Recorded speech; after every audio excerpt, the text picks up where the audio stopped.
Good evening, everyone. Today we will be discussing about the measurement and motion. Okay, so let's first of all see what is measurement and how it is related to our daily day-to-day life.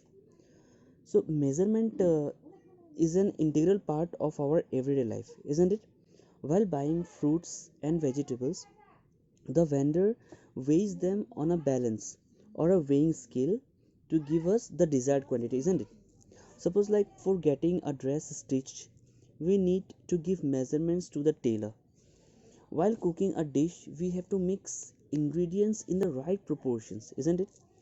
To score to store groceries, we need vessels of proper capacities.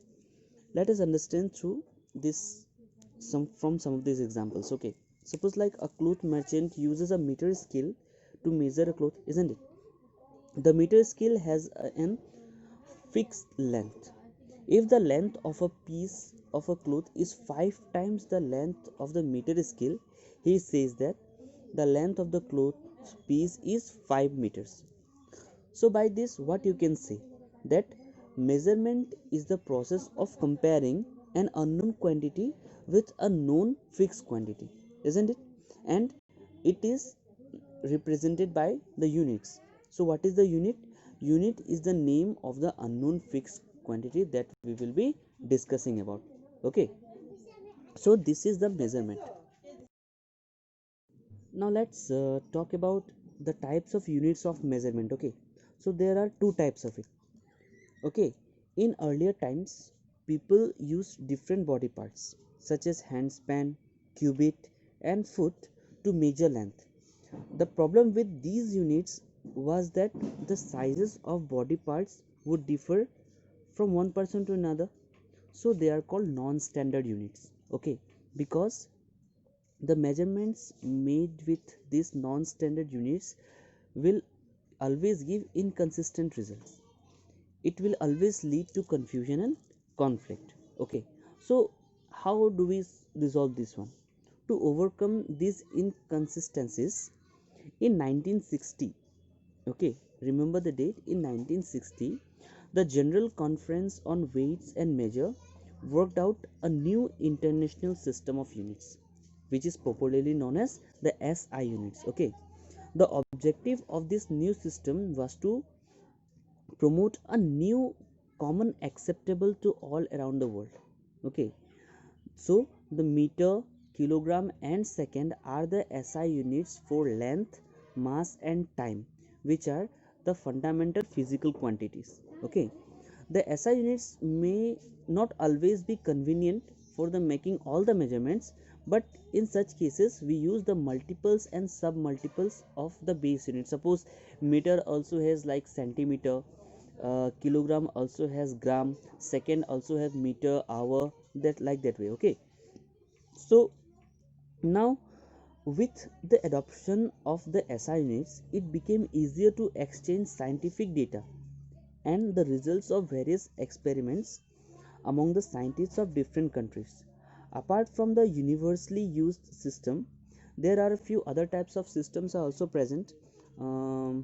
If we can say the FPS system, CGS system and the MK systems are also there. Okay,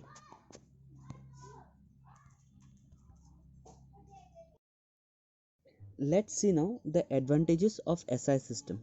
Okay, so the SI system has a number of advantages. First, this system has a standardized set of unit that is accepted universally. Next one, this system takes care of even very small measurements. Okay, third is that calculation is very easy, isn't it?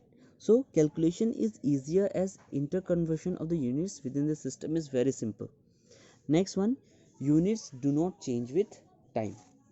Okay, so these are the most special advantages of the SI system. Okay, so now you see about the length, finding the measurement of length, that how we will use the standard units in any length in finding length. Okay, you see that this SI unit of length is meter, so the measurement of a length that is equal to the standard unit, that is SI, it is meter will be expressed as 1 meter, isn't it? Similarly, if the measurement of a length is 10 times the standard SI meter, then it will be expressed as 10 meter. Okay, so if we are going to talk about the eraser, an eraser is much smaller than a meter, isn't it? It would be more convenient to measure its length in centimeter or millimeter than in meter. So it's upon us that whether we are going to find the measurement of length in which scale. Okay, now let us discuss about the importance of estimation and correct measurement of length. It is important to know the measurements of common things as they help us to build our estimation skills, isn't it? Estimation is a rough calculation to find an approximate value of something, but it is very important in our day to day life. Estimation skills will help us in every sphere of our life. We need to correctly measure things so that we can make life easier for us. For example, you need to know your exact weight in case your doctor asks for it. You need to know the correct length of the dress you are planning to get stitched by your tailor. A cook who has the knowledge of the correct amount of spices to be added will prepare a tastier dish than someone who does not have a good estimation or guess. So students, you see that now there are many devices to measure length. Suppose if you are going to take example, scale, ruler is there and measuring tape is there, but in calculating those lengths there are different types of errors in measurements are there. So let's some discuss about some of them. Okay, so there are three types of errors. First, personal errors, second, instrumental errors, and third one, the environmental errors. Okay, so what is now the personal errors? So errors made by the observer while taking the reading, such as parallax error. Okay, so that means if our eye is making angle with the point from where we have to calculate the measurement, it will cause an error. Okay, so that is parallax error, which is also known as parallax error. This error come includes in the personal error characteristics. Okay, second one is what? Instrumental error. So errors owing to the faulty construction of instruments includes the instrumental errors. Next one, the environmental errors. Errors cropping up due to weather conditions, temperature, sound, and so on are known as environmental errors. So errors is defined as, simply you can say that error is actual value which is the correct one and the measured value which may be the incorrect one. Okay, if you are going to subtract the actual value and the measured value, the difference that you will get, it will be the error. Okay, so now we are going to discuss about some other physical quantities. Okay, for the measurement of other physical quantities. Now you see that first of all we are going to talk about the mass. So what is mass now? It is the quantity of matter contained in an object. Okay, if you are going to if you will be in another classes, suppose like 10, 11, 12, the definition of mass will be totally different. Okay, but for your class now, you just have to understand that what is mass. It is the quantity of matter contained in an object. Okay, the SI unit of mass is kilogram. To measure the mass of an object, a balance is used. Beam balance, you can see in the picture that beam balance and digital balances are the two commonly used balances for measuring mass. Okay, now what about time? It is the duration elapsed between one event and the next. Okay, the SI unit of time is second. Depending on the kind of event being observed, different types of instruments are used to measure time. Some of the commonly used instruments are wristwatches, clocks, and stopwatches.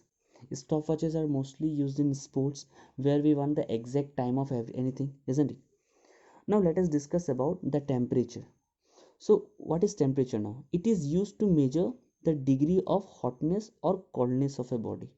Okay, what is it? The degree of hotness or coldness of a body. That means how much a body is hot or cold. We will say that is the temperature of it. The SI unit of temperature is Kelvin. Okay, the other units are also there. So the other acceptable units for measuring temperature are Fahrenheit and Celsius. Okay, the instrument used to measure the temperature is called thermometer. Now let's see about the motion and race. What is this? So what do you observe when you are waiting for your school bus? You see that cars and buses moving away from you, isn't it? When the position of an object with respect to its surroundings changes with the passage of time, it is said to be in motion. Okay, so the cars and buses are in motion as they are constantly moving away from you. Now, what about rest? When the position of an object with respect to its surrounding does not change with the passage of time, it is said to be stationary or at rest.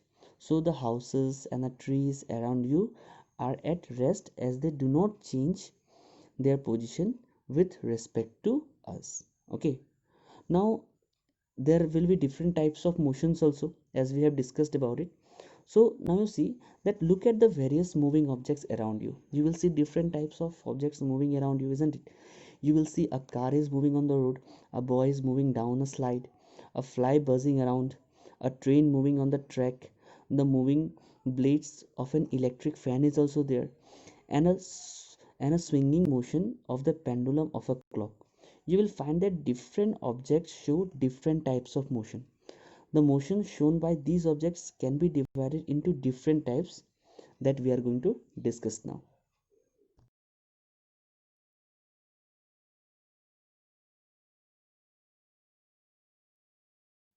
So for the first type of motion that we are going to discuss is translational motion. Okay, so an object is said to have translational motion when all parts of the object moves the same distance in a given time.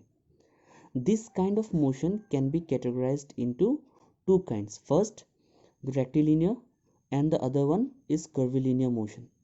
An object is said to have rectilinear motion if all the parts of the object cover the same distance along a straight line. Keep in mind, these two words are very important, that all the parts of an object covers the same distance along a straight line in a given time. Okay, it is also known as linear motion. For example, that a train is moving on a straight track will have a rectilinear motion. Now the other one, the curvilinear motion, what it says, you see that if all parts of an object move along a curved path. Keep in mind, for the rectilinear it was a straight, and now it is curved path. So if all the parts of an object move along a curved path in a given time, then the object is said to have curvilinear motion. For example, a ball is thrown upward at an angle will have curvilinear motion. Next is the rotational motion. You see what happens in this: when all points on a moving object move about a fixed point or axis of rotation, it is said to have rotational motion. The distance of any point on the object from the fixed axis will always remains the same. For example, a ceiling fan shows the rotational motion of it. Okay. Now, what about the oscillatory motion now? That observe the motion of the pendulum of a clock. Okay, you will see that the pendulum of the clock moves from one end to another about a mean position, or you can say the rest position of it. A swing shows the similar kind of motion. So what are we going to write about the oscillatory motion?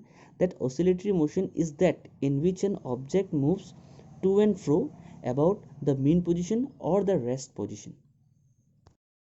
Let us see about the next type of motion, that is the periodic motion. Okay, so in both oscillatory and rotational motions, the object repeats its motion after a fixed interval of time. That word is very important. Okay, you keep in mind, that is the fixed interval of time.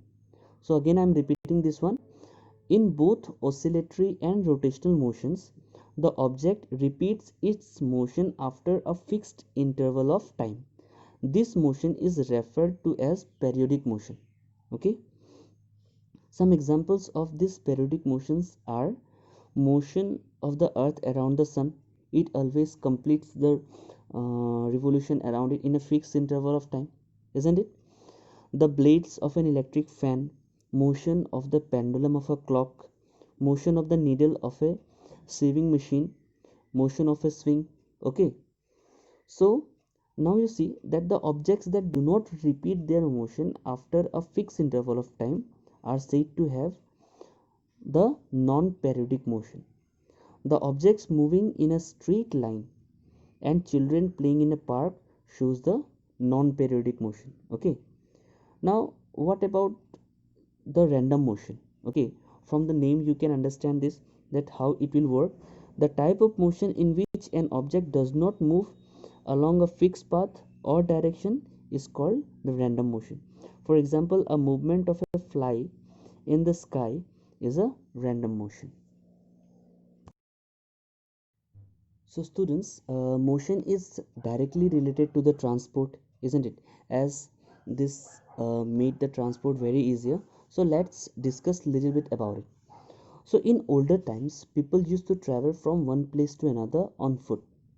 As they had the domesticated animals, they started to use them for transportation and for traveling faster between two poles. The revolution in transport and traveling came in with the invention of the wheel. The wheel carts were the first wheeled vehicles in history. Gradually, chariots were attached to the animals and were used for the transportation and traveling. Now, a very important turnaround in transportation history came with the invention of steam powered engines. So now what is engine? So engine is the machine that changes energy into force and motion. The first train with the steam engine ran approximately 300 years ago. Soon more advanced engines with petrol, diesel and electricity were invented. These made travel very fast and drastically reduced time the travel of time. Okay. Today there are fast moving trains involving the principle of magnetic levitation that you will be getting the coming classes. Okay.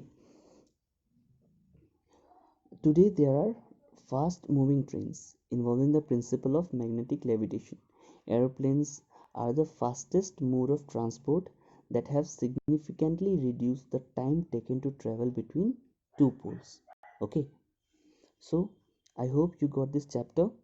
After watching the video, you just do the textual questions and send it to me.